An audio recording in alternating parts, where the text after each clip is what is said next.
Well, thank you for joining the Talking Library. And I have the amazing Kristen here. I don't call you Kristen, I call you the soul runner, just by default, because you're so passionate. And I think it's awesome to listen to your story. And I can't wait to know a little bit more about you. Can you share with us what kind of business you're doing? So the business teaches guided running programs to people of all fitness levels. So whether you are just learning or you're just not confident in getting to the next level, we'll help you get there. So do you have your own studio or do you have a destination? How do you take people? Yeah, so I don't have an office or anything. I work basically from my home, and then I take my clients back into our trails or around the neighborhood or wherever. So basically it's one-on-one coaching, but just with running as opposed to being in a gym setting. And it's pretty laid back. Like we, depending on the student and what their goals are, like if we see a family of deer, which we see all the time, we'll stop and we'll take pictures and kind of admire it and, do a little stretch, or we'll just kind of enjoy the uncompetitive nature of running. A lot of our programs focus on just enjoying the sport and just learning how to be better at creating routine and habits when it comes to fitness and exercise. Interesting. It is really different from what I know. I'm not a runner, or I don't even ride a bike. I don't. I'm so nerdy. There's still time. But it doesn't look like, if I look at training, running, it doesn't look like those traditional, you run and then you build your muscle. Yes. A lot of the times people go to a run club and they're focused on themselves, and which is great. Like they're focused on how much faster they can be or how much longer they can run. But there's a lot of people who are intimidated by that. They just want to get up and move and meet people who are just like them, right? So if Sally and Henry both have never run before and it's something they really want to do, they just feel really insecure about it, they'll come to class and they'll talk and kind of feel better about it, get moving. We'll do some fun things, some fun classes, and it becomes a very interesting social experience. So, wow, that's interesting. So, Kristen, do you have any story you can share? Because I can see you're taking a member intimidated and then they get into your group or your club. Looks like a transformation. Is there any story that you like to share? Or so I started running in my late 20s, I want to say, and I started on a treadmill. And I was in a situation where I wasn't supported in my job, in my relationship, anything to do with life. It just wasn't a supportive atmosphere. And I started to become a little bit depressed. There were some mornings, I just remember thinking, what's the point? Why am I getting out of bed? Luckily, I had a pretty good family growing up. I've always been into fitness, and I was a dancer when I was little. My mom and dad used to make me walk to school. So I've always had that knowledge that exercise can improve your lifestyle. So even though I was going through these emotions and these feelings of being alone and being very unhappy, I did have that. And if I go back to the treadmill scenario, I was so unconfident at that point in my life that I couldn't get myself to run outside. I was so afraid of what people were going to think of me because I didn't consider myself a runner. I was just like, I'm just some girl on a treadmill. I feel like if I go outside, people are going to make fun of me. They're probably going to yell things out their window. I was just in a place in my life where being out in public like that just would have crushed me if anybody had said anything negative, or made a comment out their window or something like that. But then there was just one morning, I don't really know what happened. I think I just got tired. I was just tired of everything. And I woke up. I remember just waking up and it was nice. It was a beautiful, nice sunny day. And I looked out my window and I just was like, screw it. And I threw on my running shoes and I literally ran out my door and I went for a run. And it was the most exhilarating experience of my life. I did it well. Wow. Nobody made fun of me. Everyone just went on their day. I just went out and did my thing, and no one really even noticed. And it was a huge breakthrough physically and definitely mentally.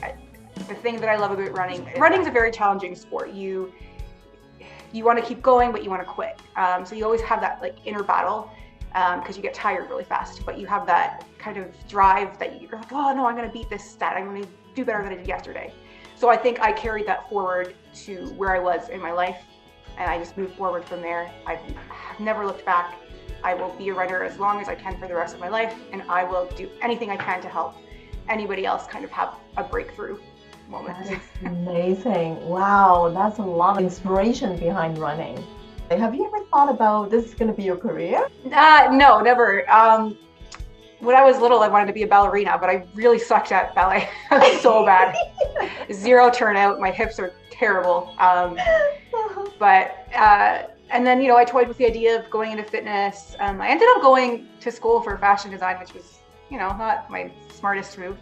But hey, it's part of life. After I had made my transformation, I was in a really good place, and I remember just saying out loud, I wish I could get paid for this. I wish I could. And I still went to my other job for the next couple of years, and then finally I just, I'm like, you know what? I'm going to get paid for this. I'm going to do it. This is my passion. This is my love. And if there's other running clubs out there who've succeeded, why can't I? Why can't I succeed?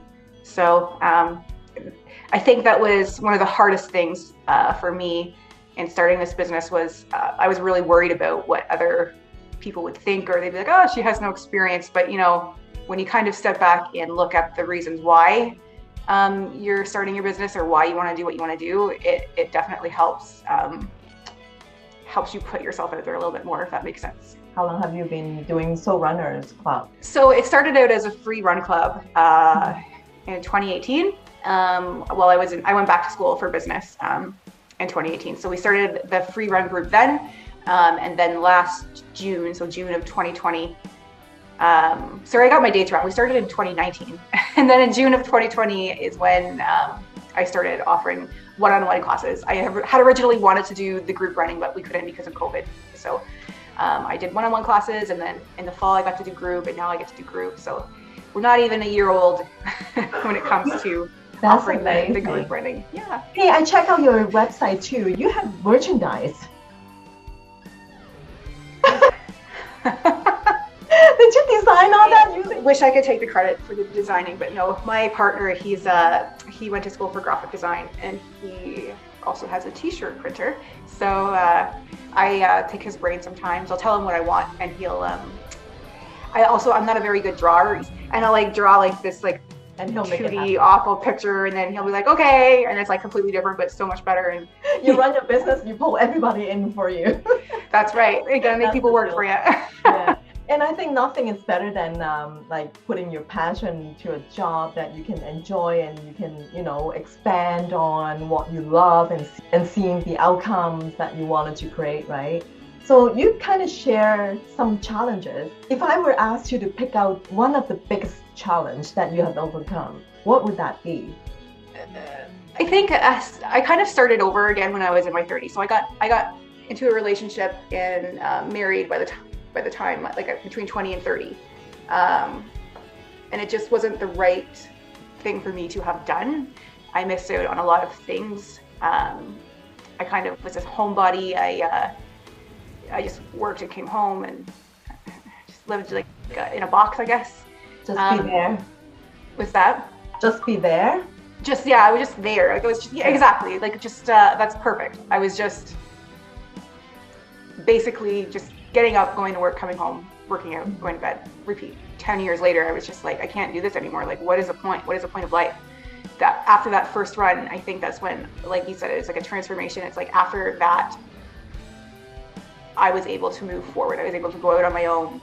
I got my own apartment. I didn't have the best job that paid a lot of money. So I had to learn how to budget and do everything on my own. And just knowing that I've done that once, it's opened up so many doors.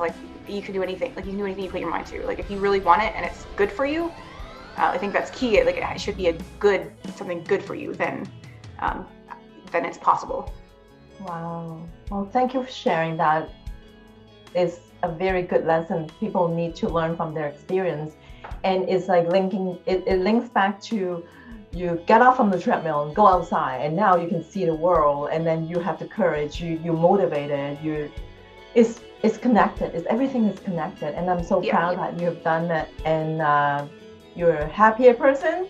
You share your passion, and you're helping people too. That's great. So where do you want to go next? I'm really happy where I am. I'm loving life right now. I would love to see the business grow, obviously. I'm teaching 4 classes right now. So that's I'm going out 12 times a week. I don't know if I'll be able to personally do any more than that. So what I would like to see happen is once COVID's kind of out of the picture, grow our class sizes from like 2 to 3 people to 10 people, and then eventually hire on somebody to teach more classes and just create like a nice community of runners all over Canada. That would be my dream. It's gonna take a long time, but hey, there's nothing but time. So yeah, you have to have this. That's your start, and then you go in there. Yeah, it will happen if you set your mind for it, I think. Exactly. You're so strong now. Yeah, just a matter of time. Yeah.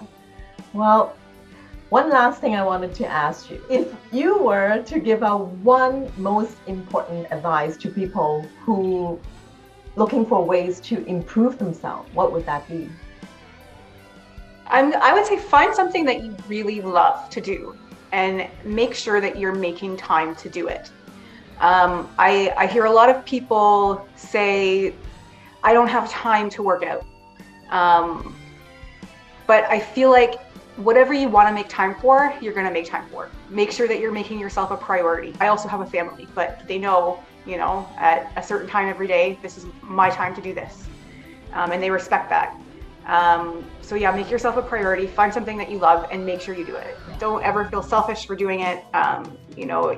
People aren't going to love you if you don't love yourself. So make sure you love yourself. Wow. Thank you so much, Kristen. If anybody's interested in running, just check out the website. It's soulrunners.club, right? And I will post it down there too. Yay! Yeah. Thank you. Hi, thanks for having me. Yeah, thank you. So that was Kristen Chalmers, the Soul Runners. See you next time.